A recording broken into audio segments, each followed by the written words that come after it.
warahmatullahi wabarakatuh. Alhamdulillah alladzi nawwara quluba awliyaihi bil ma'rifati wal iman. Asyhadu an la ilaha illallah wahdahu la syarika lah al malikul mannan. Wa ashhadu anna sayyidana Muhammadan abduhu wa rasuluh al-mab'uts rahmatan lil anam. Allahumma fassalli wa sallim wa barik wa karrim ala sayyidina Muhammadin wa ala alihi wa ashabihi wa atba'ihi wa ummatihi ulil ilmi wal irfan ma ba'd. Faqad qala ta'ala fi kitabihil karim wa huwa asdaqul qailin. A'udzu billahi samiil 'alim minasy syaithanir rajim. Wa qul ja'al haqq wa zahaqal batil innal batila kana zahuqa. Wa nunazzilu minal qur'an ma huwa shifaa wa rahmatul lil mu'minin wa la yaziduz zalimin illa khasara. Wa qala Nabi sallallahu alaihi wasallam khaliful musyrikin akhfus syawarib wa afrihul lahi. Wa qala aidan khudil hikmah wa la yadurruka min ayyi wi'ain kharajat.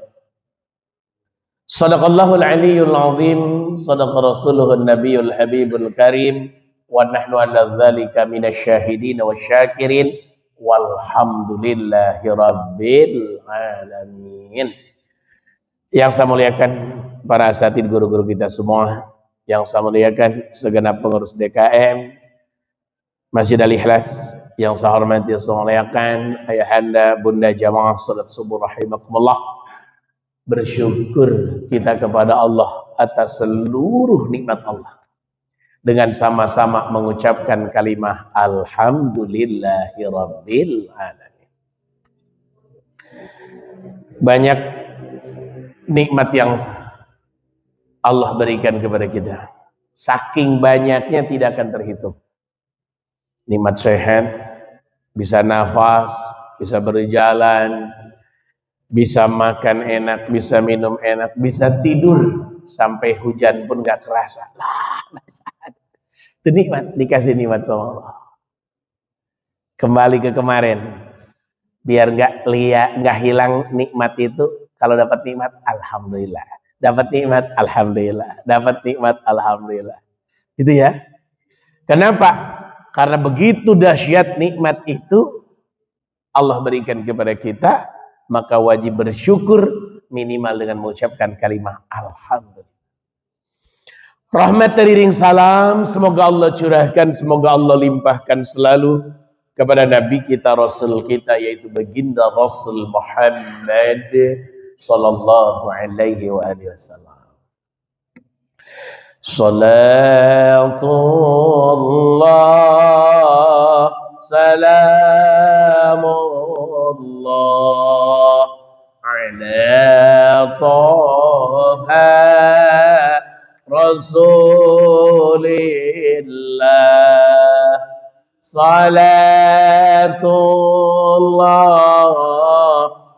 salamullah ala Yasin Habibillah.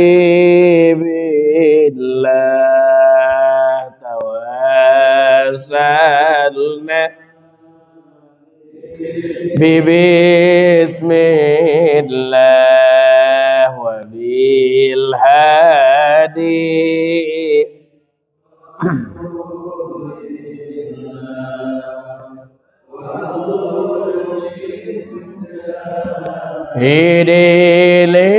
Hidilillah bi ahlil badri ya Allah.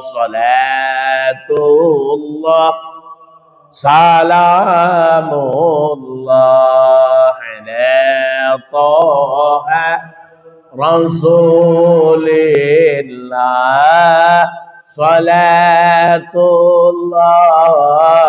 salamullah ala Yasin habibillah. Allahumma shalli wa sallim wa barik alaihi. 3 tidur yang dilarang oleh baginda Nabi. 1, tidur ketika waktu sholat telah tiba. Allahu Akbar, Allahu Akbar. Tidur, nggak boleh. Haram, tidur.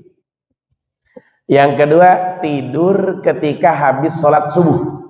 Nggak boleh. Nggak boleh. Tidur habis sholat subuh, nggak boleh. Yang ketiga, tidur pas lagi pengajian. Itu nggak boleh.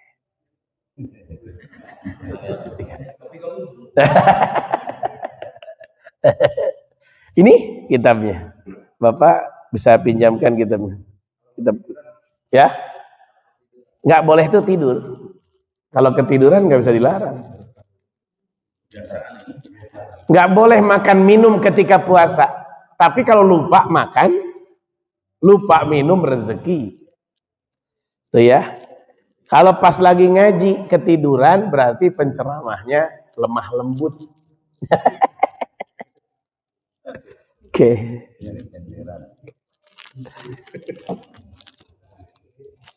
Gitu ya.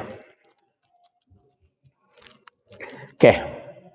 Kita lanjutkan kajian kita kemarin. Hadis-hadis diawali huruf kha halaman 70. Khaba, rugi sekali. Siapa abdun wa khasira, rugi seorang hamba, tekor seorang hamba, sia-sia seorang hamba, lam yaj'alillahu ta'ala fi qalbihi rahmatan lil bashar, yang tidak menjadikan di dalam hatinya rasa kasih sayang kepada orang lain.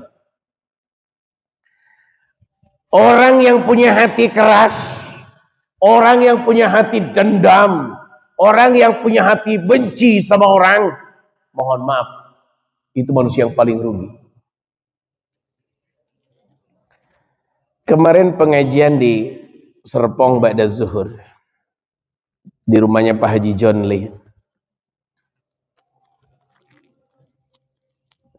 Beres pengajian ada ibu-ibu nyamperin, ternyata adiknya Pak Haji John Lee.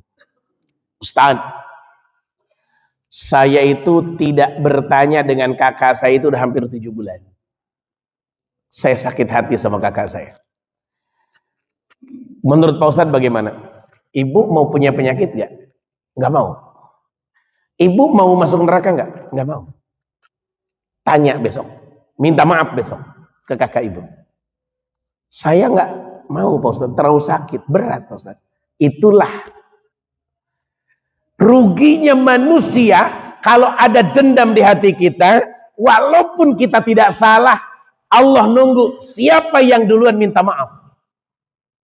Walaupun kita tidak salah, dikasih batasan dalam hukum agama. Bermusuhan, saya bermusuhan dengan Ustaz Firdaus, maaf, tidak bertanya Ustaz, dibatasi sama Allah, tunggu sampai 3 hari. Setelah 3 hari baru ditulis, dicatat dosa. Sebelum 3 hari dilihat sama Allah siapa yang duluan minta maaf. Dia yang paling hebat. 3 hari Pak dibatas. Saking sayangnya sama Allah, saking sayangnya Allah sama kita, dikasih waktu 3 hari. Kenapa Allah tahu hati kita ini begitu? Saya bilang ke ibu itu, ibu, kalau ibu mau sehat, bebaskan. Bisa jadi ibu nanti punya penyakit berat kalau hati ibu seperti ini. Walaupun yakin ibu merasa tidak salah. Bisa jadi kakak ibu pun sama pikirannya. Yang salah ibu, bukan dirinya. Minta maaf besok. Nggak enak Pak Ustadz. WA, lewat WA dulu. Jangan ngomong, susah ngomong mah. WA. Kak, maafin saya ya kalau punya salah. Bisa selesai. Itu yang ditunggu sama Allah. Karena baginda Rasul mengatakan la yadkhulul jannata qati', tidak akan masuk surga orang yang memutuskan silaturahim. Oh. Dahsyat ya. Dahsyat. Jadi begitu, Pak. Jadi kita tuh punya hati harus begini. Lihat orang miskin, langsung hati kita tersentuh. Lihat pemulung, langsung tersentuh.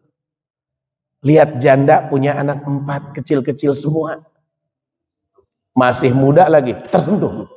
Lecah, langsung seger mata kalau diobrol begitu. Itu ya, tersentuh. Saya maaf Pak, jujur nih, saya jujur. Saya membahas hadis ini. Ternyata di antara yang pahalanya besar, alladzina yamshuna 'alal armalah, orang yang berjalan ke rumah-rumah janda. Saya maaf ya, saya telah hadis ini. Kenapa Nabi mengatakan begitu? Setelah saya coba satu kali, saya mentelaah apa sih, ada apa dalam hadis. Ternyata begini Pak, maaf. Saya temukan Pak, banyak janda apalagi yang udah sepuh Pak, udah 50 tahun ke atas. Itu maaf, mau bayar listrik bingung, mau betulin gentengnya bocor bingung. Ternyata di situ rupanya kebutuhannya. Banyak yang dia tidak bisa lakukan, tapi laki-laki yang bisa lakukan. Pak Muafi, saya jujur, saya ada proyek ibadah. Si A meninggal dunia beberapa bulan yang lalu. Nah, istrinya selama ini dengan suaminya ngontrak. Tapi dia punya rumah. Rumahnya sudah rusak. Tapi dia ngontrak selama ini dekat tempat kerjaan suaminya. Nah, pas suaminya meninggal, saya hadir ke sana. Biasa kalau mau 40 harian, kita kirim apalah bisa dimakan oleh jamaah gitu ya. Dengan istri saya ke sana. Tiba-tiba satu hari nelpon saya, Pak Ustadz, saya mau ngobrol dengan Pak Ustadz. Ada apa? Suami saya ini punya pensiunan 30 juta. Tapi saya mau tempelkan di rumah saya. Bagaimana Pak Ustadz bisa bantu? Bayangkan.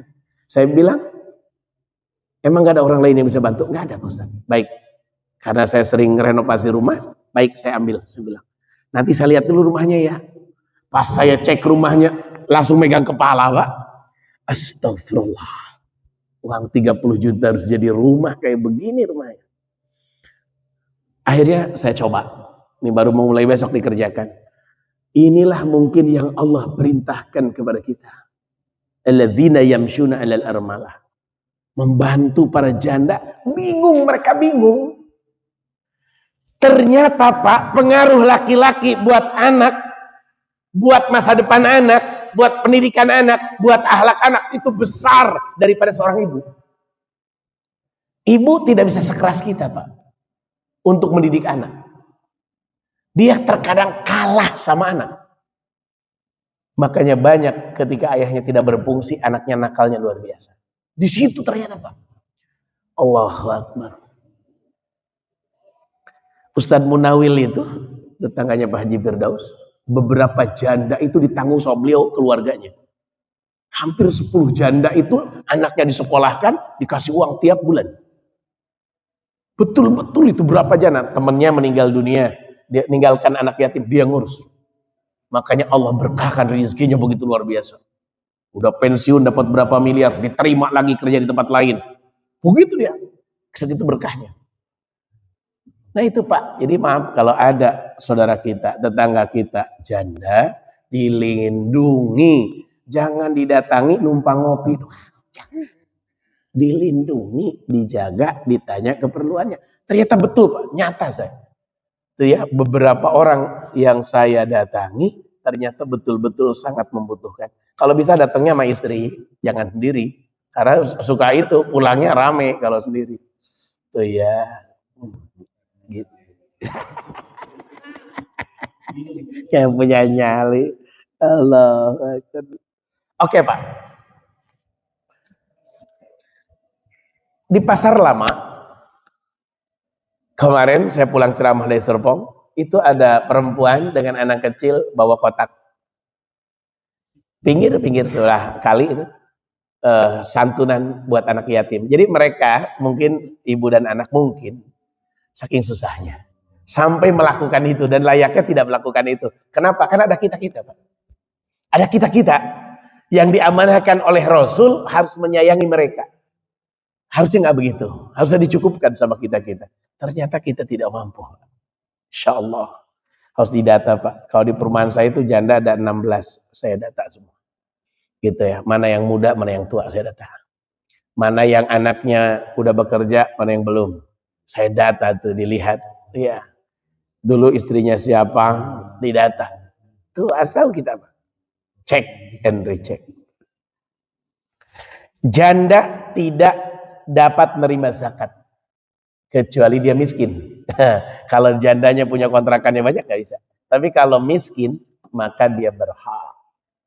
Janda sangat mulia di hadapan Allah karena dia jadi ibu sekaligus ayah. Subhanallah, tabarakallah. Luar biasa. Mantaplah. Jadi tolong di hati kita itu ada rasa sayang sama orang lain. Gak boleh kita maaf ya, paling juga pura-pura dia. Jangan bilang begitu. Kalau ngelihat ada orang yang memprihatinkan, jangan bilang pura-pura. Yakinkan ada rasa kasih sayang di hati kita untuk nolong mereka. Masya Allah. Pak RW ada berapa janda di lingkungan kita? Baru didata. Ada yang baru, ada yang lama, Pak Amir, anaknya 4. Ada mantap. Masalah tuh. Ada masalah. Oke. Itu hadis yang pertama. Saya di hadis ini mengajak mari ke diri saya dan kita semua. Tanamkan rasa kasih sayang sama orang lain. Jangan maki orang. Jangan bentak orang. Ada orang tidak paham, mari kita kasih paham. Ada orang yang perlu bantuan, mari kita kasih bantuan sesuai kemampuan kita. Itu prinsip Pak. Prinsip hidup kita. Khairun nas anfa'uhum linnas. Sebaik-baik manusia yang manfaat buat orang lain. Saya memang tidak bisa betulin genteng. Karena betulin genteng 1 bisa pecah 4. Saya nyuruh orang. Tadi kalau ada orang minta tolong, saya menyuruh orang. Gak berani sendiri. Itu ya masalahnya. Yang kedua, saya takut kalau jatuh. Lebih lama parahnya daripada itu ya. Kayak ada orang kerja di LP, dia baru beli rumah tuh di situ tuh. Dia nyobain pas lihat plafonnya agak turun, dia naik. Malah dia jatuh sama plafon-plafonnya. Akhirnya 6 bulan kakinya patah. Kan ripuh. Kita mau nggak layak lah kayak gitu-gitu. Udah nyuruh orang aja, modal 150.000 aman, nyaman, tenang. Gitu. Hidup begitu Pak, karena semua ada ahlinya Pak. Ada ahlinya. Si A ahlinya ini, si B ahlinya ini. Gak bisa dikuasai semua, gak bisa. Oke Pak, itu. Hadis yang kedua, khaliful musyrikin, bedakan oleh kalian dengan orang musyrik. Jangan nyamain orang musyrik. Caranya bagaimana? Dari fisik. Perlihatkan dari fisik. Caranya ahfus syawarib, cukur kumis, wa afirul lahya, dan lebatkanlah jenggot. Jadi kumis dicukur, jenggot dilebatkan. Kebetulan ada 5 jenggotnya, lebat gimana Ustaz, ada 5 jenggotnya. Cukur kumis, lebatkan jenggot, itu cirang muslim. Cuman kalau di kita mah pokoknya yang lebat jenggotnya, kumis nggak ada, itu Wahabi kalau di kita. Pokoknya disebutnya Wahabi aja kayak gitu. Padahal mah itu sunnah Pak. Sunnah. Jenggotnya dilebatkan, kumisnya dicukur. Itu sunnah. Nah, orang musyrik kumisnya dipanjangkan, jenggotnya dicukur. Itu bedanya, sebaliknya. Kalau enggak dua-duanya Pak, biarin Pak. Dua-duanya kumis dipanjangkan, jenggot dipanjangkan. Insya Allah mirip limban. Ya, insya Allah. Aduh, subhanallah. Memang maaf ya, maaf. Semua orang hampir 99% orang Makkah Madinah berjenggot. Hampir semua. Tuh ya. Hampir semua. Orang Palestina juga sama, orang Irak juga sama. Nah, kebetulan dari Asia ke sini nih, memang jenggot itu tinggal 3, 2 gitu ya. Apakah karena jauh dari pohon korma, saya juga nggak tahu dah. Pokoknya ke sini itu dikit gitu. Ke sini itu dikit gitu ya. Didiemin ada 5, mana uban semua lagi. Aduh. Ya Allah, tabarakallah. Malah orang-orang sono tuh diwarnain pakai warna oranye biasanya. Pakai warna oranye bukan merah, pakai warna oranye mereka. Itu khas-khas mereka. Ternyata Pak, ketika perang di Palestina terjadi baru kebuka. Kenapa sih kita harus memanjangkan jenggot? Ternyata jenggot yang kita punya pertama menyelamatkan paru-paru kita dari debu. Itu termasuk saringan jenggot. Itu kalau banyak Pak, kalau 3 nggak termasuk mungkin ya. Kalau banyak gitu ya. Yang kedua, sunnah baginda Rasul Muhammad SAW dan para nabi-nabi terdahulu semuanya berjenggot. Semuanya berjenggot. Nah, cuman karena kita turunan sini, jenggot kita dikit, jadi memang nggak ada kita ya, nggak ada turunan. Insya Allah, tabarakallah. Jarang lah diantara kita yang bewokan tuh jarang. Makanya bahasanya jenggot, walaupun 5-3, biarkan jenggot itu panjang karena merupakan berbeda dari orang musyrik. Kumisnya dicukur, Ustadz, saya mah sayang sama kumis saya. Kalau nggak ada kumis nggak kelihatan seremnya. Ya udah, ratakan bawahnya, jangan sampai dipanjangkan. Ratakan, jangan sampai ketika makan mie ketukar sama mie, jangan. Ratakan saja. Ada yang kumisnya panjang dililit di samping, jangan dah. Itu ya. Cukur aja, biarkan panjang jenggotnya. Khadil hikmah wa la yadurruka min ayyi wi'ain kharajat. Hadis yang ketiga kata baginda Rasul, khud, ambillah oleh kalian al-hikmah, ilmu. Ambillah ilmu, wala yadhuruka, dari manapun ilmu itu keluar, maka tidak akan membahayakan engkau. Maaf. Terkadang ilmu itu kita dapat bukan dari orang hebat. Saya kalau ngedengar gelar orang, profesor, doktor, ini, masya Allah, itu orang ilmunya banyak. Masya Allah, orang ilmunya banyak. Masya Allah. Pikir gitu kan, pikir begitu. Ternyata ijazah profesor, doktor itu gampang ternyata didapat. Ada cara-caranya khusus. Tinggal ke pasar pramuka, gampang bener ternyata. Itu yang gampang, detail-detail itu, masya Allah. Jadi punten, mohon maaf lahir batin. Ternyata bangku-bangku kuliah itu ternyata sekarang banyak di pasar pramuka. Gampang tinggal sekolah di sana. Tapi tidak begitu. Karena yang kita cari bukan ijazahnya. Yang kita cari itu ilmunya, Pak. Makanya bahasa Nabi, khudil hikmah. Ambil hikmah ilmu itu. Min ayyi, dari mana, wi'ain, dari mana saja keluarnya, maka ilmu itu akan manfaat. Maaf lahir batin, begini Pak. Terkadang kita dapat ilmu dari anak kecil. Terkadang kita dapat ilmu dari binatang. Contoh Pak, saya lagi-lagi cerita. Kucing ini jadi sampel kehidupan kita. Kucing habis diperkosa sama laki-lakinya, itu guling-gulingan di tanah. Ini membayangkan karena kucing anti air, maka dia tayamum. Ini hebat. Yang kedua, bayangkan ibu-ibu, kucing perempuan. Kucing laki-laki setelah memperkosa perempuannya, dia tinggal. Hamil, apakah kucing laki-laki mendampingi? Tidak. Maka laki-laki jangan seperti kucing laki-laki. Diurus istrinya, diurus anaknya. Yang ketiga, kasih sayang seorang ibu tuh harus seperti kucing.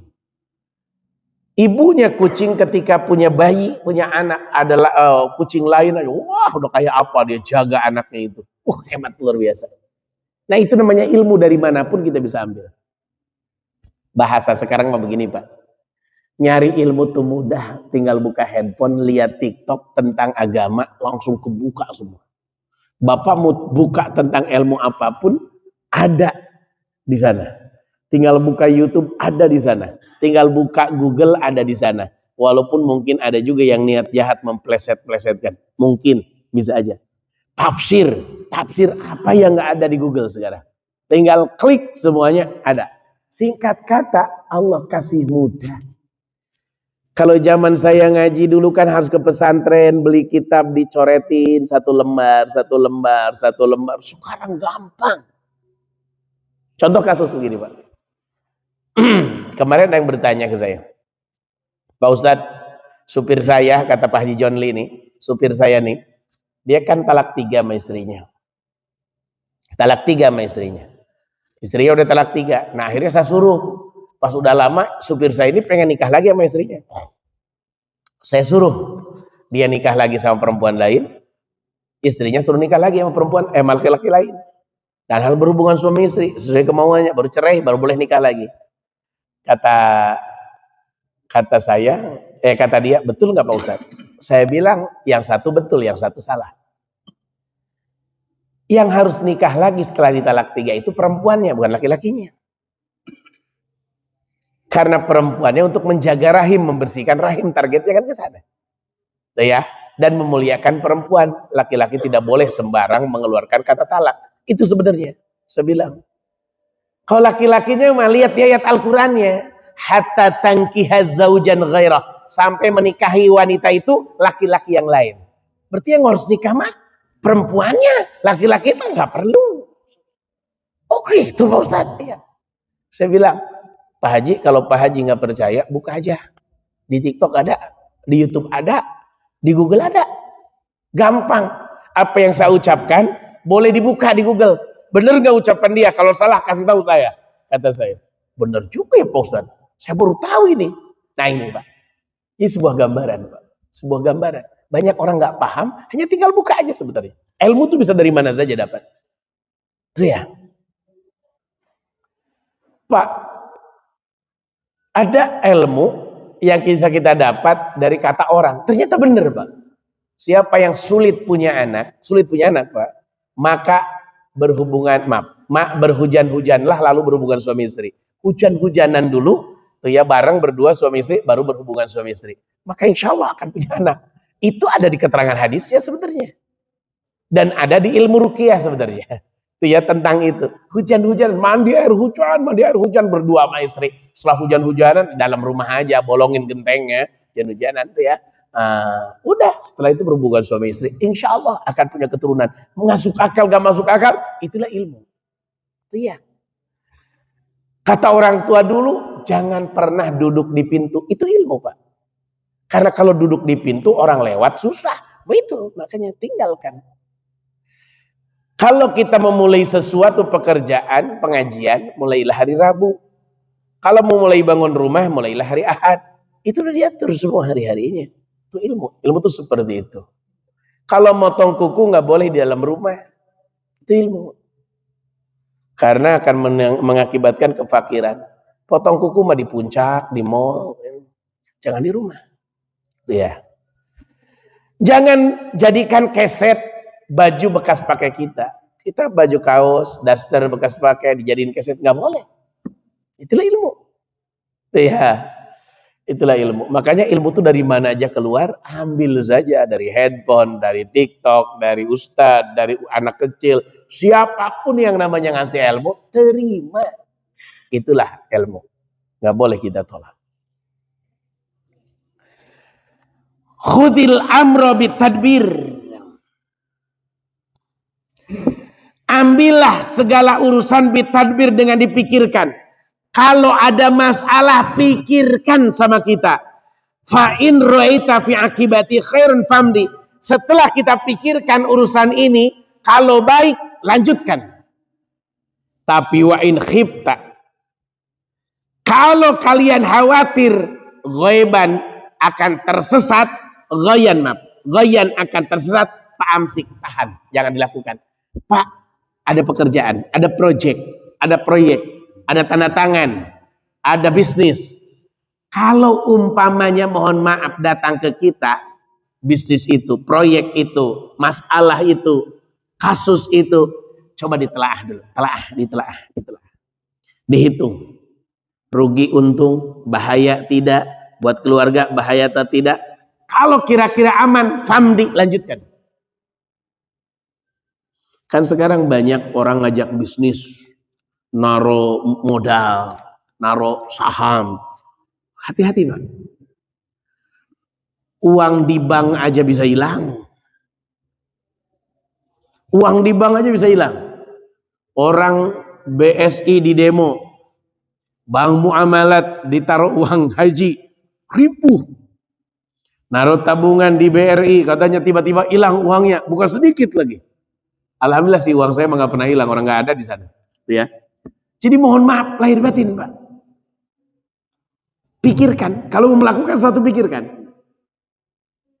Saya menemukan beberapa orang yang begitu Pak, tidak dipikirkan resikonya. Ada orang investasi ini, akhirnya uangnya hilang, modalnya hilang, orangnya juga ikut hilang. Maaf Pak, bahaya. Allah ngajarkan hidup harus visioner, berpikir ke depan, jangan sampai asal-asalan. Pikirkan. Saya mau bantu orang nih, kira-kira bahaya nggak buat saya? Itu dipikirkan.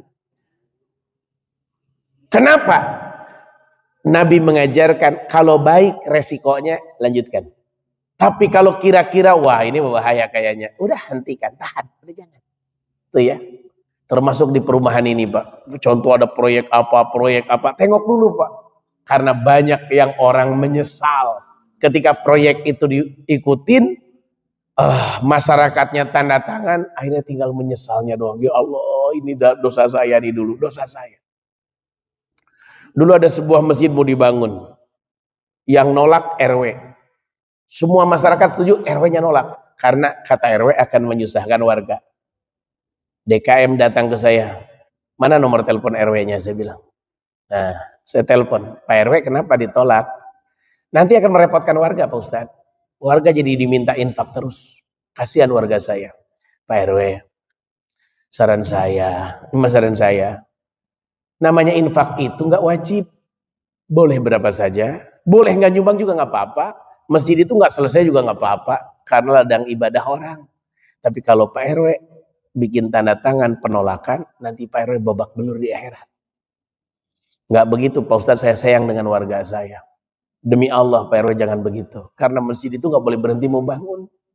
Masjid itu ladang orang berpahala. Kata saya. Akhirnya Pak RW-nya nggak nurut sama saya. Ternyata beliau dicabut sama Allah, meninggal dunia. Kan sayang Pak. Sayang kayak gitu. Sayang. Itu ingat kasus itu. Sampai berantem antara DKM dengan RW. Gara-gara pembangunan masjid. Padahal Masya Allah, tabarakallah, dimanapun masjid dibangun harusnya kita senang. Maaf Pak, kalau kita patungan ini punya uang Pak, 100 juta aja. Beli tanah tuh pinggir jalan, lalu kita bangun musola kecil, masjid kecil, halamannya luas, lalu orang pada sholat di sana. Kita nyumbangnya cuma maaf 1 juta, 2 juta, tapi pahalanya ngalirnya luar biasa. Harusnya kita ini punya visi begitu. Di mana sih yang nggak ada masjid? Contoh yang pinggir jalan. Contoh dari Rajeng sampai ke sono yang pinggir jalan persis, boleh dicari Pak. Cuman 1 di situ doang. Gak ada Pak masjid pinggir jalan, ketemu lagi Kukun Pak. Gak ada. Bayangkan orang mau maghrib Pak, macet, bingung. Pak dari bandara Pak, cari Pak dari jembatan Cisadane sampai bandara, cari masjid Pak pinggir jalan. Gak ada Pak. Banyak orang yang gak sholat maghrib gara-gara itu. Itu ya. Coba kalau kita punya patungan sendiri mah berat Pak. Punya tanah, bangun aja sederhana, tulis musola. Itu di Tanah Merah Pak. Itu orang nyari pahala pinter bener di Tanah Merah. Di Tanah Merah Pak. Ada Alpamidi Pak di pojokan, pas belokan. Dia bikin musola kecil paling juga 3 meter kali 3 meter. Sama tempat wudhunya, tempat kecilnya. Bayangin, itu kan deket pasar. Itu orang lagi nabung pahala aja buat akhirat. Kecil cuma 3 meter kali 3 meter. Bisa gantian orang sholat di situ. Itu orang nyari pahala luar biasa. Harusnya kita begitu Pak. Ada bapak-bapak di Tanah Abang. Dia sewa toko 1. Hanya buat sholat, bukan buat dagang. Dia bikin buat tempat sholat di lantai 2. Bikin nama dia tempat sholat. Itu orang yang ke Tanah Abang sholat di situ. Bayangin. Sampai antri orang, pahala ngalirnya luar biasa. Harusnya kita udah kesana pikirannya. Bukan kontrakan melulu yang kita pikirkan. Tapi modal kita buat akhirat yang kita pikirkan. Subhanallah. Patungan Pak. Jangan sendirian. Orang juga pengen masuk surga. Kalau saya ada yang begitu, saya mau ikutlah. Bangsa 5 juta mau ikut saya. Ayolah. Ayo kita bareng-bareng lah. Wah, nyari surga. Pak, Bapak lihat sepatan ke Mauk. Nyari masjid pinggir jalan. Yang paling parah tuh di Mauk Pak. Gak ada masjid pinggir jalan. Semua di dalam semua. Banyak orang gak sholat Pak. Kemagriban. Itu kalau kita punya modal sedikit aja bisa patungan. Ya. Patungan 5 juta per orang. 1 juta. Ada yang 2 juta. Terkumpul 500 juta kita beli tanah. Bangunnya pelan-pelan enteng bangun mah. Yang susah tanahnya. Itu ya. Itu ladang pahala buat kita. Buat akhirat kita Pak. Yang kekal itu kan akhirat, dunia mah gampang Pak. Dunia mah nggak bisa makan dikasih makan sama orang. Mas Aldi nggak ada, tapi infaknya nyampe ke sini. Kan begitu. Itu mah di dunia Pak. Tapi di akhirat, Masya Allah, tabarakallah. Oke, begitu. Jadi baginda Nabi mengatakan kalau ada urusan, ada masalah, ada kasus, ada bisnis, ambil, pikirkan, rencanakan, programkan. Apa resiko? Resikonya lebih besar apa lebih kecil? Kata Nabi, fa idza ra'aita fi akibati khairan famdi. Kalau kalian setelah dipahami, ditelaah, ternyata resikonya kecil, maka lanjutkan. Tapi kalau resikonya besar, maka tahan. Pak, di satu daerah itu ada pemandian Ontrowulan. Pemandian Ontrowulan. Orang-orang kalau mau kaya ke situ, Pak. Mandi di situ, nanti nyari pasangan di situ, Pak. Lalu berzinah di tempat itu. Setelah mandi di tempat itu, maka mereka kaya. Itu saya bilang itu cerita aneh-aneh aja. Ini cerita kan aneh. Di Gunung Kemukus juga sama. Mereka nyari pasangan di sana, lalu masalah. Pikirkan itu kan musyrik. Oke lah dia setelah dari sana, mohon maaf lahir batin maju usahanya. Tapi yakin gak? Yakin gak itu halal? Sama kayak orang gini, anak kita ikut tes PNS. Ternyata ada kesempatan Pak, nyogok Pak, 100 juta Pak, biar lulus.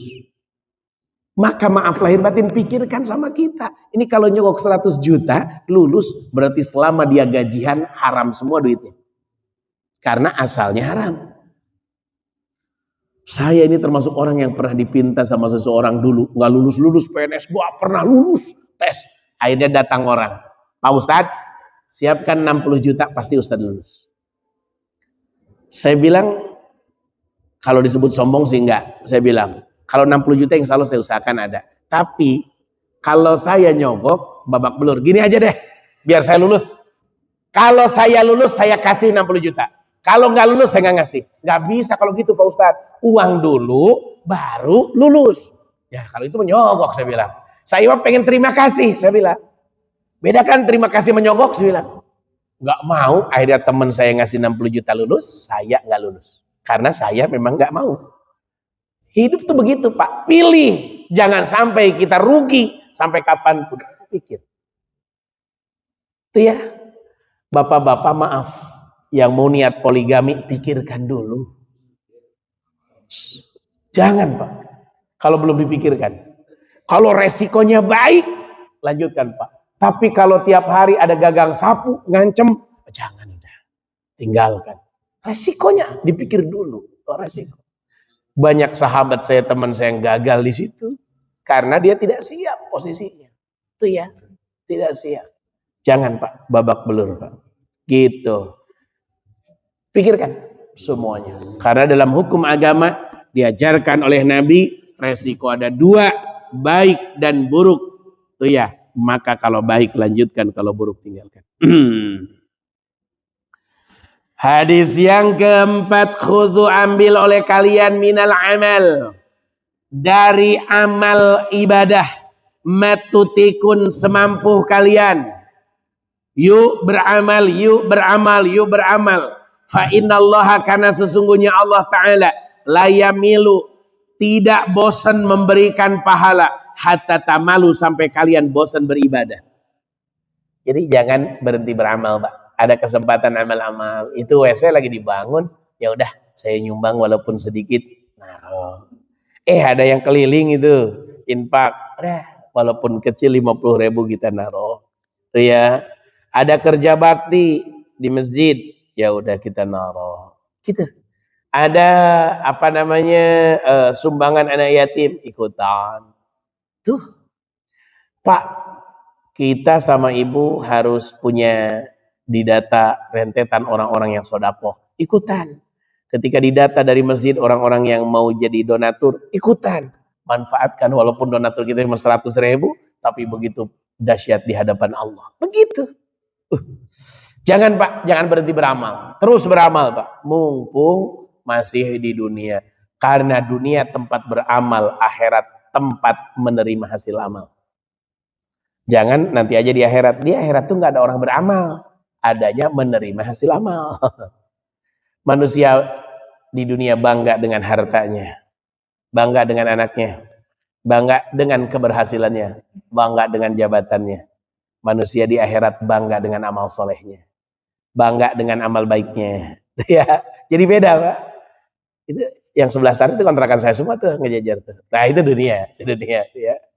Alhamdulillah sih kalau anak saya sih yang pertama kerja di ini, yang kedua kerja di sini, yang ketiga kerja, itu dunia Pak. Tapi kalau di akhirat Pak, hasil berjamaah, hasil ngaji, hasil sedekah, hasil itu semua yang kita banggakan di akhirat di hadapan Allah. Untung di dunia pernah sholat, untung di dunia mohon maaf lahir batin saya berjamaah, untung di dunia saya ke masjid, untung di dunia tahajud, untung di dunia nyumbang, untuk di dunia kerja bakti. Akhirnya di akhirat ada modalnya. Gitu Pak. Gitu. Ayolah. Bapak kalau ngobrol di teras masjid sampai malam niatkan itikaf. Jadi pahala. Di situ itikaf. Niat saya itikaf. Jadi pahala. Tuh ya. Ya, niatkan itikaf walaupun isinya ngopi nggak apa-apa. Itikaf ngopi kan nggak apa-apa. Tuh ya. Tapi begini Pak, sekarang ini lagi musim masjid itu jadi tempat nongkrong, tempat olahraga. Di masjid itu kumpul bapak-bapak, karena ibu-ibu tuh kumpulnya bukan di masjid sekarang, tuh ya, tapi bapak yang di masjid. Tuh ya, hayu ramaikan, karena kita semua makmurkan masjid. Yang penting jangan ngomongin ustadz di masjid, jangan ngomongin orang, tuh ya, nggak boleh. Nanti kan Ramadan tiba. Tolong Pak, ustadz yang itu jangan dipakai, lama dia mengimaminya. Itu jangan ngomongin itu, jangan itu ya. Allahu Akbar, tabarakallah. Selanjutnya, kharajtu minikah walam akhruj min sipah min ladun adam ila waladani abi wa umi walam yusibuni min sipah. Udah habis waktunya. Silakan, ada yang bertanya. Lupa saya. Ada yang bertanya Pak? Saya nggak lanjutkan dulu, nanti deh. Oke, yang mau nanya. Wah, habis waktunya. Mangga silakan.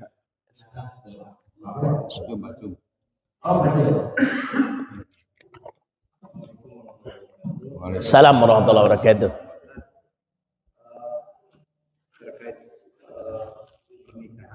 Pernikahan itu kan ada beberapa dari di antara kita. Itu zaman dulu itu ada orang tua yang atau pakai nenek kita ya, itu ada yang nikah sampai 3 kali 4 kali gitu. Tapi seiring zaman, seiring waktu itu berkurang ya. Pertanyaan saya, ketika si fulan ini menikah 4 kali misalnya, ini laki-laki, ketika di surga nanti, seolah-olah ini soleh semua lah, laki-laki atau istri. Siap. Itu ketika di surga itu siapa yang mendampingi laki-laki? Baik. Seorang laki-laki punya beberapa istri. Contoh, dia nikah dengan istri pertama, meninggal dunia, kecapean istri pertama tuh ya. Meninggal dunia, nikah lagi, istri kedua juga kecapean lagi itu ya, ngurusin itu, meninggal. Ini ada Pak, kasus begini ada Pak di Pondok Permai. Setiap dia nikahin perempuan itu meninggal. Gitu ya. Bingung juga gitu ya. Gitu ya. Ada yang begitu tuh di Pondok Permai kejadian. Katanya begitu cerita dari masyarakat. Nah, nanti di surga sama siapa tuh kira-kira?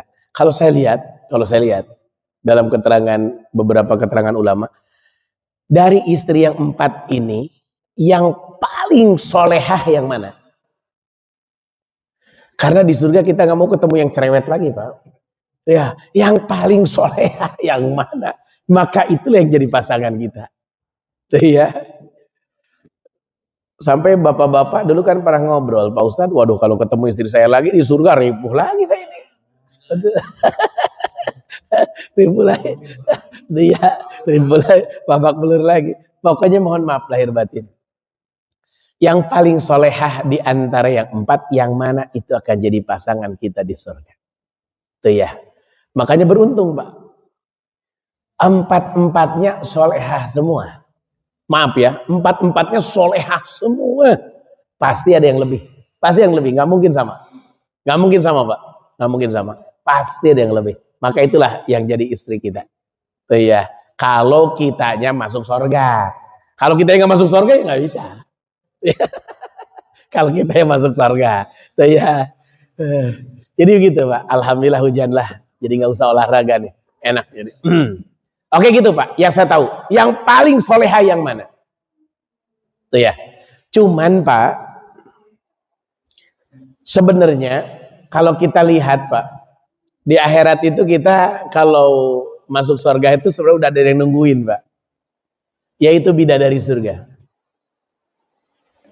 Sampai pernah sebuah kejadian, malaikat Jibril ngelihat di jendela surga itu siapa? Ternyata bidadari. Bidadari lagi ngelamun. Ditanyalah, hai bidadari, kenapa engkau ngelamun? Saya menunggu calon suami saya yang masih ada di dunia. Masya Allah, mudah-mudahan kita ditungguin ya. Karena bidadari itu kan mala'inun ra'at wa la udhunun sami'at wa la khatarun biqalbin basyar. Cantiknya nggak usah ditanya. Nggak pernah buang air, nggak pernah buang angin. Oh ya, karena di sana tidak ada WC. Yang kedua, mohon maaf lahir batin nggak usah ditanya lah kecantikannya. Putihnya nggak usah ditanya. Kalau lihat sifat-sifat bidadari merinding gitu. Nggak ada lah bandingannya. Jauh dan nggak cerewet insya Allah. Tuh ya. Maka mohon maaf lahir batin. Mudah-mudahan kita semua dapat bidadari terbaik di surganya Allah Subhanahu wa taala. Wih, kencang bener. Bisa jadi. Sampai ada yang nanya ibu-ibu, Pak Ustadz kalau ibu-ibu masuk surga pasangannya bidadara? Bukan, tapi jadi bidadari yang terbaik di surga. Berarti bisa istri kita lagi dong kalau gitu. Ada lagi Pak yang mau didiskusikan? Silakan, mangga. Ayo, mangga, silakan. Salam warahmatullahi wabarakatuh.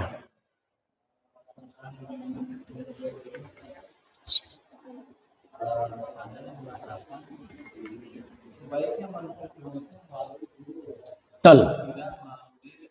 WA, medsos. Betul. Man la syaikha fa syaikhuhu syaitan. Ada keterangan gitu. Siapa yang tidak punya guru, maka gurunya adalah setan. Sampai dikatakan begitu. Betul Pak. Ketika kita lihat saya, wah jelas orangnya. Tapi kalau lihat di medsos, nggak jelas Pak, siapa orangnya. Tapi boleh kita lihat, boleh kita ambil, tapi tolong siapa yang menyampaikan. Contoh, bentuknya video. Ustadz Adi Hidayat Pak. Kan jelas gurunya. Yang nggak boleh itu begini Pak, ada tulisan. Siapa yang pengen digila-gila, dikejar-kejar perempuan, amalkan ini. Nah itu bahaya Pak. Itu bahaya. Bahaya, itu namanya orang tidak punya guru. Betul Pak, harus punya guru, betul. Tapi ada beberapa yang tidak perlu guru. Contoh. Orang yang bisa melihat langsung, dan kita sudah paham duluan dari guru yang lain. Contoh, udah paham nih. Kita lihat, oh iya saya pernah inget dulu. Nah ini, itu nggak apa-apa. Tidak ngelihat langsung gurunya nggak ada masalah. Maka cuman bedanya gini Pak. Kalau ngaji seperti ini bukan hanya dapat ilmu, tapi dapat pahala. Itu aja bedanya. Dapat pahala Pak. Dapat ilmunya iya, dapat pahala iya. Betul Pak. Orang yang tidak punya guru, maka gurunya adalah setan. Maka yang paling berat itu guru-guru. Kalau menyajikannya salah, maka sesat dan menyesatkan. Gitu. Contoh, saya diprotes ibu-ibu. Ucapan saya ini sebenarnya mungkin nggak sesat sebenarnya, tapi kata ibu-ibu sesat. Saya bilang, seorang suami perlukah izin kepada istrinya ketika menikah lagi? Itu kan pertanyaan orang. Kata saya, menurut hukum negara harus izin. Tapi menurut hukum agama tidak perlu izin. Nah kan kata ibu-ibu sesat Pak Ustadz ini kan nggak perlu izin, jadi sesat kata ibu-ibu. Padahal menurut hukum agama tidak salah apa yang saya sampaikan. gitu ya. Tapi menurut hukum agama memang catatan KUA harus izin, betul. Tapi menurut agama tidak perlu. Gitu ya. Satu lagi Pak, ada orang bertanya, Pak Ustadz nikah siri menurut KUHP yang baru kan akan dipenjara Pak kita. Menurut KUHP yang baru Pak, nikah siri akan dipenjara menurut KUHP yang baru disahkan. Nah, menurut agama tidak. Selama saksinya jelas, selama walinya jelas, selama akad nikahnya sah, nggak masalah. Itu kan beda Pak. Jadi apa yang saya sampaikan, kata orang hukum Pak Ustadz sesat. Tapi menurut agama ya tidak. Karena apa yang saya sampaikan benar. Itu ya. Zaman dulu mana ada penghulu orang nikah-nikah. Zaman Nabi juga nggak pakai penghulu. Itu ya. Maka tetap benar. Gitu. Nah ini contoh sampel-sampel kehidupan. Ambil Pak yang ada gurunya. Seperti itu. Ada lagi yang berdiskusikan? Habis waktunya ya. Mumpung hujan. Mangga silakan Bapak dulu, Bapak sok mangga. Assalamualaikum warahmatullahi wabarakatuh.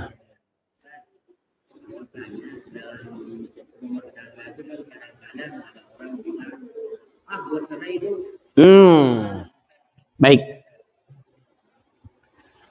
Ribuan kali perempuan mengatakan cerai, tidak akan jatuh cerai. Tapi laki-laki mengatakan cerai, boro-boro serius, bercanda aja jatuh cerai. Nyanyi lagu talak tilu depan istri, bisa talak itu. Talak itu ada dua, talak sorry dan talak kinayah. Talak sorry bilang saya ceraikan kamu, talak sorry. Talak kinayah, kalau kamu jalan-jalan ke Tanah Abang dengan temenmu, maka kamu tercerai dari saya. Itu namanya talak kinayah. Jadi laki-laki mah nggak boleh bilang pisah, cerai, talak, pirak, nggak boleh. Walaupun bercanda, karena akan jatuh. Nggak bisa dipakai bercanda. Jadi ada bercanda yang serius, namanya cerai. Nggak boleh kalimat itu. Saya titip Pak. Yang satu lagi saya titip. Ibu-ibu jangan suka nantang. Ya udah ceraiin saya. Kan begitu tuh kadang lagi berantem. Ya udah ceraiin saya. Suami nahan tuh. Ya udah ceraiin saya. Nahan. Ya udah, oke lah kalau gitu saya ceraikan kamu. Akhirnya terpancing. Ini maaf, beberapa kasus Pak yang datang ke saya. Jatuhlah talak itu. Ada yang parah Pak. Ada yang parah. Istrinya bikin tulisan atas nama suaminya bahwa dia menceraikan. Lalu datang ke suaminya, tolong tanda tangan. Gila lagi. Tidak jatuh kalau itu. Kalau suaminya tanda tangan terpaksa, tidak jatuh. Kalau itu harus keinginannya. Pak, maaf saya titip Pak. Bapak boleh emosi ke istri, boleh bilang kasar, tapi kalimat cerai, kalimat talak, kalimat pisah, kalimat pirak jangan diucapkan. Resiko tinggi Pak. Resiko tinggi. Jangan. Sayangi rumah tangga kita. Ada lagi Pak? Maaf Bapak. Silakan. Sok mangga Pak. Tidur. Baik. Siap. Baik. Betul. Baik. Larangan di kitab ini bukan haram yang mengakibatkan dosa, tapi larangan yang mengakibatkan penyakit.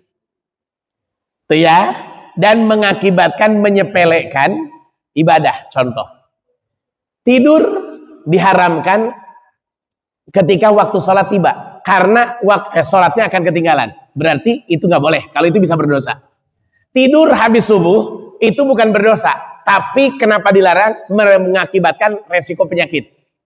Dia tidak berdosa tidur habis subuh, tapi penyakit akan datang dan kepakiran akan datang. Yang ketiga, tidur pas ngaji bukan haram mengakibatkan dosa, tapi nanti ilmu yang didapat tidak sempurna. Contoh, bapak-bapak tayamum pakai tanah, tapi karena ngantuk akhirnya guling-gulingan di tanah. Itu maksudnya. Jadi yang akan berdosa adalah tidur pas tiba waktu sholat wajib. Karena dia menyepelekan sholat, lalu dia milih tidur. Berarti meninggalkan sholat dia berdosa. Harusnya ketika azan sholat. Tapi kalau yang habis subuh hanya dibenci. Dibenci itu berarti resikonya tinggi, tapi tidak berdosa. Tidur pas pengajian hanya dibenci karena resikonya akan gagal ilmu, gagal paham. Tuh ya. Jadi gitu Pak, insya Allah tidak sampai ke titik dosa.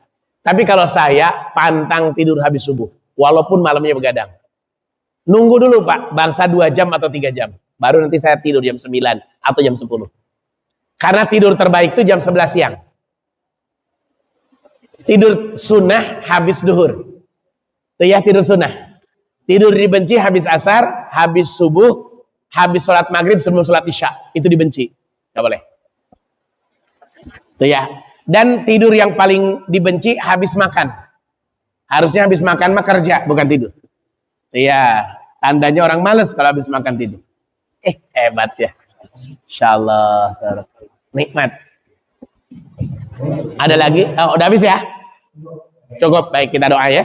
Astaghfirullahaladzim, astaghfirullahaladzim. Allahumma salli wa sallim ala sayyidina Muhammadin fil awwalin wal akhirin wa barik wa karim radhiyallahu tabaraka wa ta'ala kulli sahabati rasulillahi ajma'in.